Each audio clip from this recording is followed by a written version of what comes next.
Good morning, all of you. Myself, Meenakshi, your SST teacher, welcomes you in your geography class.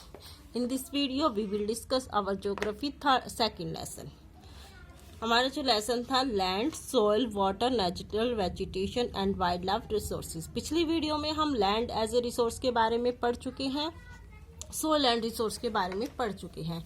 In this video we will discuss water resources.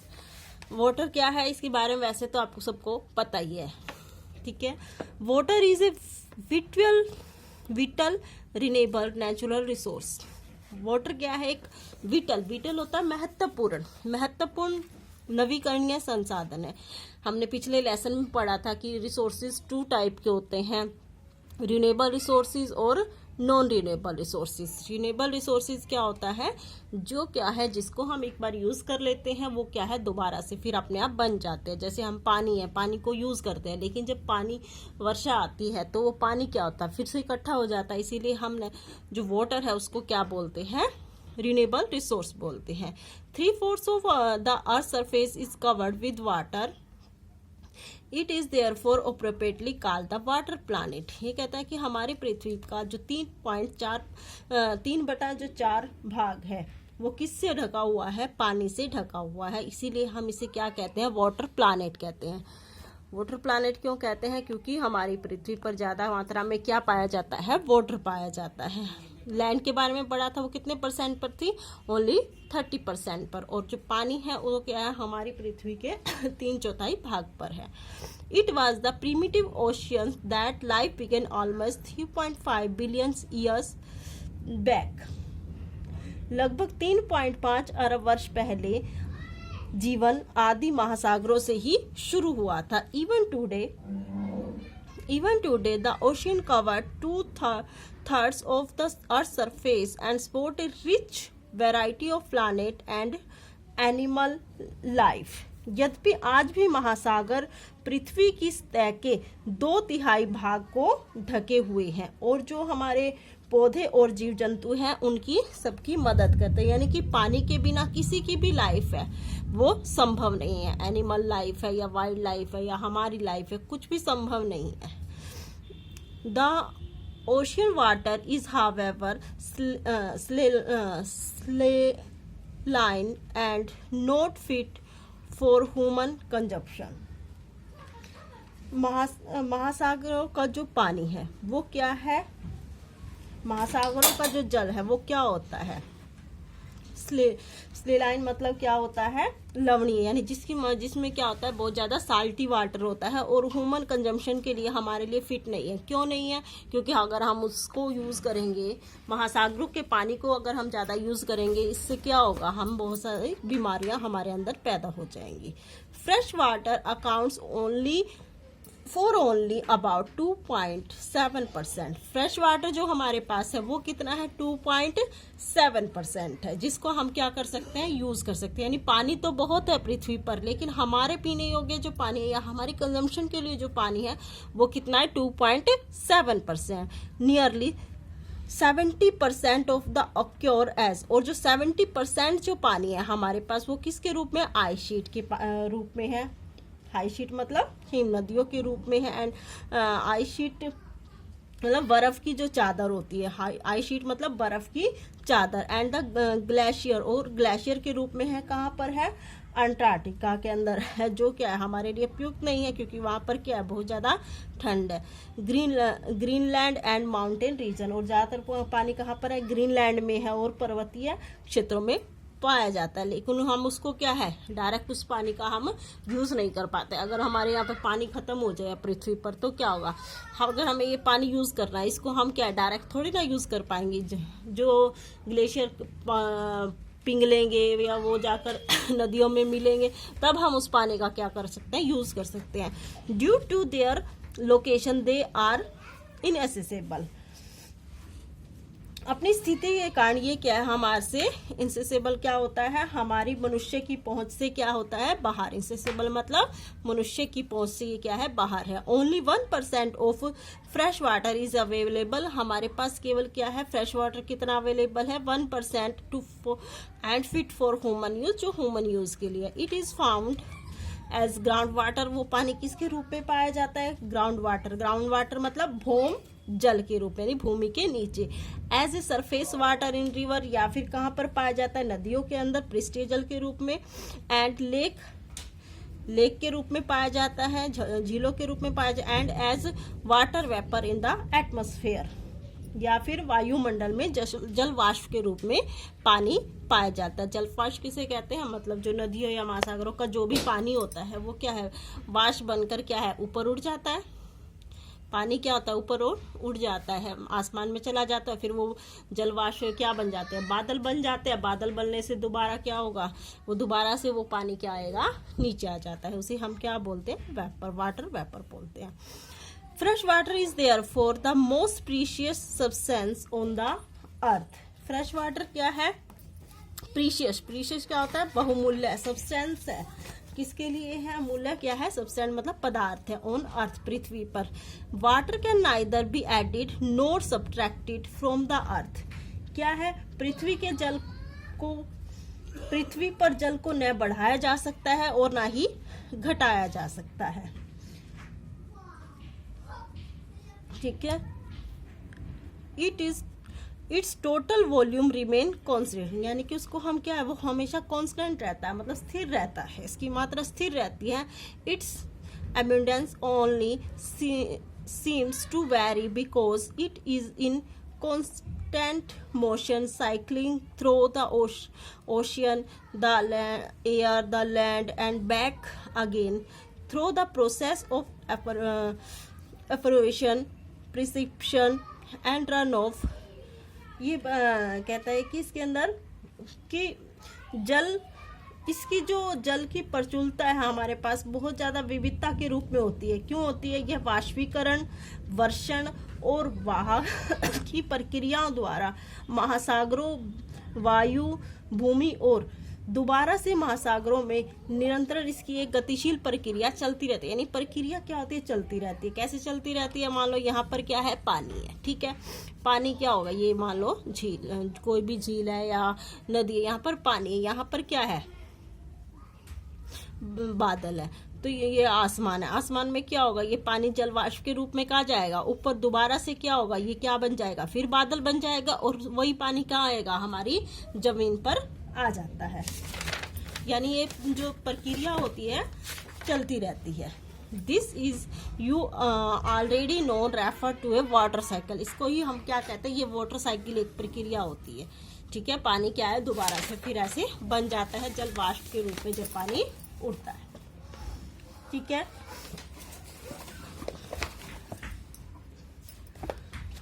Human use hug amount of water not only for drinking and washing but also the process of production।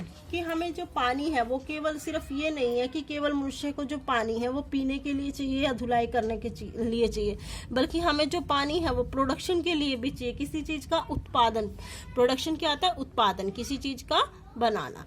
उसके लिए भी हमें क्या चाहिए? पानी चाहिए। Water for agriculture industries, agriculture में भी, कृषि में हमें क्या चाहिए? पानी।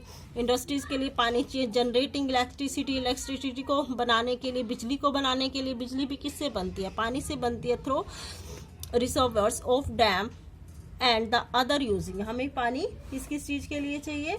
जल कृषि के लिए, उद्योगों के लिए तथा बांधों के, जलाशयों के माध्यम में विद्युत उत्पन्न करने के लिए हमें इसकी क्या करनी पड़ती है? जरूरत है। पानी की बहुत ज्यादा जरूरत है। Rising demand for food and cash crops, increasing urbanization and rising standard of living are the major factor leading the shortage in supply of fresh water, either due to drying up of the sources or water pollution।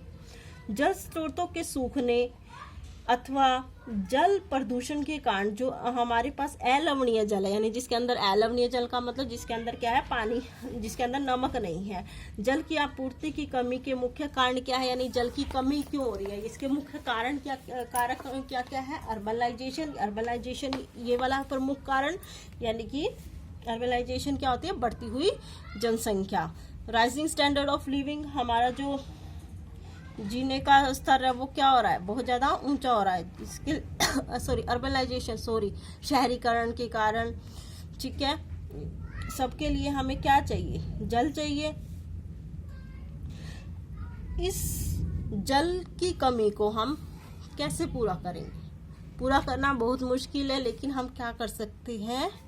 अगर हमें जल की कमी को पूरा करना है तो हमें क्या करना पड़ेगा? बहुत ज़्यादा मात्रा में क्या लगाने पड़ेंगे? पेड़ लगाने के पड़ेंगे, क्योंकि वर्षा से ही क्या आता है, पानी जो पेड़ लगाने से ही क्या आएगा, पानी जमीन पर आता है। अब ये इसके अंदर दिखाया है, इसमें क्या दिखाई, एक एक्टिविटी दिखाई है। N urban Indian uses about 150 litres और एवरी डे, यानी प्रत्येक दिन हर नागरिक को कितना पानी, एक आदमी जो है कम से कम 150 लीटर पानी यूज करता है। किसके लिए? ड्रिंकिंग के लिए 3%, कुकिंग के लिए 4%, नहाने के लिए 20%, फ्लशिंग के लिए 40%, वॉशिंग क्लोथ्स के लिए 40%, वॉशिंग यूनिस्टील बर्तन धोने के लिए 20%, गार्डनिंग के लिए 23%। यानी एक जो आदमी है वो एक दिन में उसको 150 लीटर पानी अपनी डेली यूज की जरूरतों को पूरा करने के लिए चाहिए। Problem of water availability. अब जो वाटर अवेलेबिलिटी है, इसमें क्या क्या समस्या आती है? जल की जो उपलब्धता है उसमें क्या क्या समस्याएं आती हैं? There is a scarcity of water in many region in the world, कि विश्व के कई ऐसे देश हैं जहां पर क्या है, पानी की बहुत कमी है। कहाँ कहाँ पर है? मोस्ट ऑफ अफ्रीका में, वेस्ट एशिया में, साउथ एशिया में, पार्ट ऑफ वेस्टर्न यूएसए में, नॉर्थ वेस्ट में, मैक्सिको में, पार्ट ऑफ साउथ अमेरिका में, and entire Australia are facing the shortage of fresh water. यहाँ पर पानी का जो है वो फ्रेश वाटर नहीं है। Countries located in climate zone most susceptible to the droughts face great problem of water security. इसीलिए क्या है, वो बहुत ज्यादा पानी की कमी से जूझ रहे हैं। Thus water shortage may be a consequence of variation in the seasonal और the annual perception or security is caused by over exploration of contamination of the resources। क्या है, इस प्रकार का जो जल के अभाव क्या होता है, वो मौसमी भी हो सकता है, वार्षिक भी होता है। इसके परिणाम से क्या होता है, अति जल और जल स्रोतों के संदूषण के कारण भी जल का क्या होता है, अभाव पाया जाता है। यानी जल की क्या पाई जाती है, कमी पाई जाती है। ठीक है, ओवर एक्सप्लॉयटेशन होता है अति प्रयोग, किसी चीज का ज्यादा प्रयोग करना। ठीक है, और कॉन्टिमिनेशन क्या होता है, जल स्रोतों के जो संदूषण के कारण भी हमें क्या है, पानी की कमी महसूस होती है। कंजर्वेशन ऑफ वाटर रिसोर्सेज, हम कैसे करें कि वाटर रिसोर्सेज की कमी ना हो, उसको हम कैसे कम कर सकते हैं? Access to clean the adequate water resource is a major problem facing the world today. आज विश्व में शुद्ध तथा पर्याप्त जल एक क्या बन गई है, बड़ी समस्या बन गई है पूरे संसार के लिए। Step have been taken to conserve the devolving resource. ये जो डिवाइनिंग रिसोर्स क्या होता है, क्षीण। इसका मतलब क्या होता है, क्षीण। इस क्षीण होते हुए संसाधन के संरक्षण के लिए हमें एक कदम उठाना होगा। Even through water is renewable resources. Water हमें पता है क्या एक रिन्यूएबल रिसोर्सेज है। Its over use and pollution make to unfit for use. तो अगर हम इसका ज्यादा यूज करते हैं तो क्या होगा, अतिप्रयोग और प्रदूषण के कारण ये हमारे लिए क्या है, अनुपयुक्त है, बहुत सही नहीं रहेगा। यानी किसी चीज का ज्यादा प्रयोग करना भी हमारे लिए क्या है, सही नहीं है। डिस्चार्ज ऑफ अनट्रीटेड और the partially treating sewage, agriculture, chemical and industrial effluence in the water bodies are major continents. क्या है कि अशोधित या आंशिक रूप से शोधित जो जल होता है या मल, शोधित वहित मल, कृषि रसायनों का विसर्जन और जल निकायों में औद्योगिक प्रक्रिया को क्या करता है, बहुत ज्यादा प्रभावित करता है।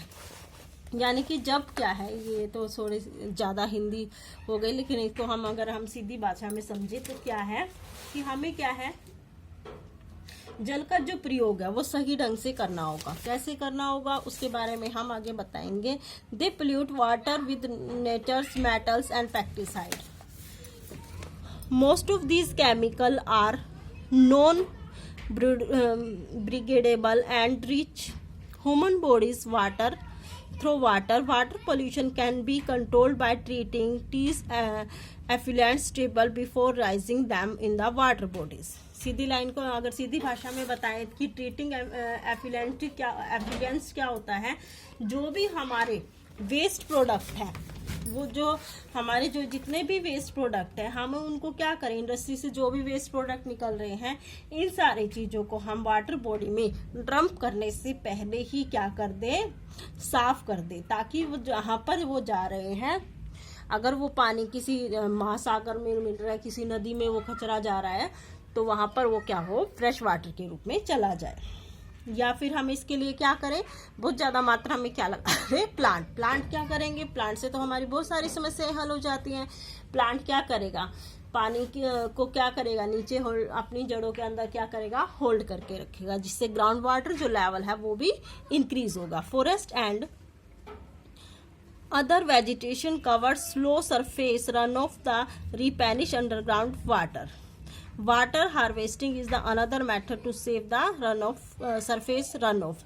ये कह रहे हैं हमें क्या करना चाहिए, वाटर को ठीक करने का मतलब वाटर को अगर हम सही ढंग से कैसे यूज कर सकते हैं कि वाटर हार्वेस्टिंग को बढ़ा दे। कैसे, the canal used for irrigation field should be properly lined to minimize losses of by seepage। ये कह रहा है कि हम क्या करें, जो कैनल्स के थ्रू हम खेती करते हैं तो उससे बहुत ज़्यादा पानी क्या होता है, वेस्टेज होता है। तो इसके लिए हम क्या करें, हम क्या लगा दें कि कुछ पाइपलाइनें लगा दें, ताकि जो पानी है प्रॉपर वे से किस में चला जाए, हमारे खेतों में चला जाए, यानी कि पानी की वेस्टेज भी ना हो। अगर हम नहरों के थ्रू अगर खेतों में पानी डालते हैं तो ज़्यादा वेस्ट होता है, इसीलिए हम क्या करें, क्या बना दें, क्या बनाए हम, कैनल्स के पास क्या बनाए, कुछ ना कुछ पाइप लाइनें लगा दे, जिससे पानी सही ढंग से पहुंच पाए। Sprinkling effectively irrigation the area by the checking water losses through seepage and evaporation. क्या होता है, हम क्या करें, स्प्रिंकलिंग्स क्या होती हैं कि हम जैसे मान लो ये खेत है, ठीक है, इस खेत के अंदर यहाँ पर क्या लगे हुए हैं, यहाँ पर मान लिया पेड़ लगे हैं, ये पेड़ लगे हुए हैं, तो यहाँ पर हम क्या करें, जहाँ पर पेड़ लगे हुए हैं वहाँ पर हम क्या करें, एक एक पाइपलाइन बिछा दें, जिससे जो पानी हो पाइपलाइन के थ्रू इधर जो हमारे पेड़ लगे हो उनकी जड़ों में जो पानी जाएगा वो क्या करे, एक एक बूंद कर कर पानी जाए, थोड़ा थोड़ा पानी जाए, यानी कि पानी भी से उनको प्रॉपर मिलता रहेगा और पानी की वेस्टेज भी नहीं होगी।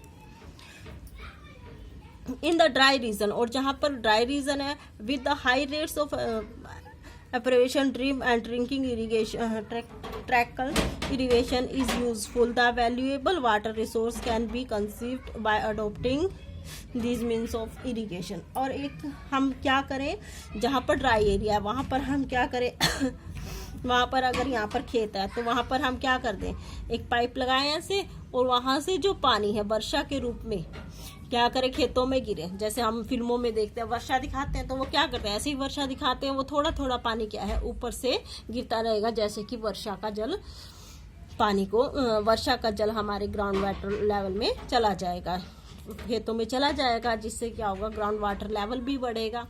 Okay student, thank you, have a nice day.